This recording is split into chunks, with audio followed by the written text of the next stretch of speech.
The U.S. plans to deploy spy planes in Singapore amid tensions with China, while Supreme Court considers key voter rights in Texas. And Apple releases a new iPhone case that extends battery usage. Today is Tuesday, December 8, 2015. I'm Stephen Barway, and this is Laker News.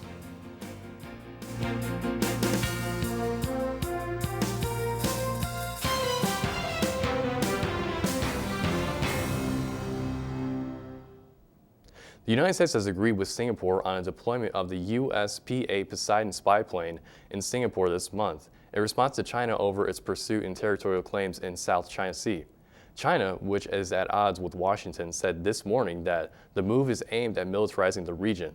In a joint statement after a meeting in Washington yesterday, U.S. Defense Secretary and Singapore Defense Minister welcomed the inarguable deployment of the aircraft in Singapore from December 7th to the 14th. A U.S. defense official said further deployment in Singapore could be expected.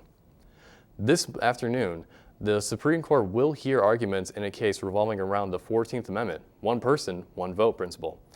The dispute arose from two rural voters in Texas who claimed that their state Senate ballots carry less weight than those cast in urban areas with a large number of non-citizens who are ineligible to vote.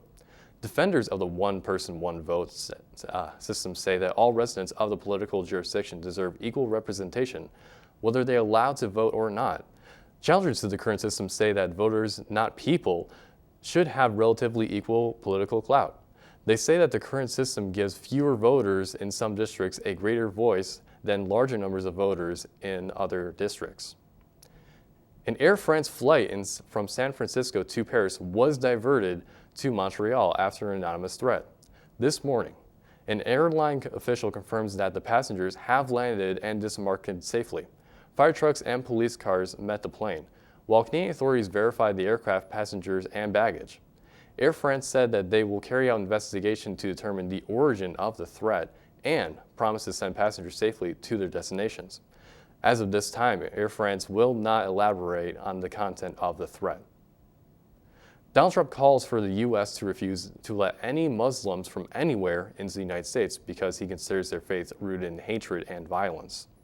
This stance has prompted strong criticism from some of his fellow Republican candidates and state party leaders. At a rally last night in South Carolina, Trump received a standing ovation as he told the crowd that a ban is common sense and that his Muslim friends agree with him. Trump has broadly described illegal immigrants as violent criminals, called for immediate deportation of 11 million undocumented immigrants living in the United States, and at a recent rally seemed to condone an assault on Black Lives Matter protesters. In a surprise release today, Apple debuted the smartphone battery case for the iPhone 6 and iPhone 6s, the first integrated battery pack to come out of Cupertino since the original iPhone launched back in 2007. According to the item's description, the smart battery case is designed specifically for iPhone 6 and 6 devices, offering users up to 25 hours of extended usage. Apple does not specify exact battery capacity information, but claims the case can increase talk time up to 25 hours, internet browsing over LTE up to 18 hours, and audio and video playback up to 20 hours. The smart battery case costs $99 and is being offered in white and charcoal gray. Orders are being accepted now through Apple's website. In a latest statement released yesterday, the FBI said that the San Bernardino killers had been radicalized for, quote, quite some time and taken targeted practice at area gun ranges just days before the attack that left 14 people dead. Authorities also discovered that a year before the rampage, Saeed Farouk co-workers at the county health department underwent active shooter training in the same conference room where he and his wife opened fire on them last week.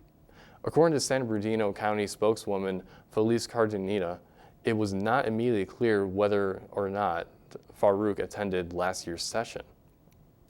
In a statement released yesterday, Nike stated that they have signed LeBron James to a lifetime contract. Nike's strategy regarding James is similar to the one that has been with Michael Jordan, whose namesake brand remained with a large part of the company after dozens of years after his retirement. Well, that's all we have for you today. Thank you for tuning in. I'm Stephen Barway, and this has been Laker News. We'll see you tomorrow.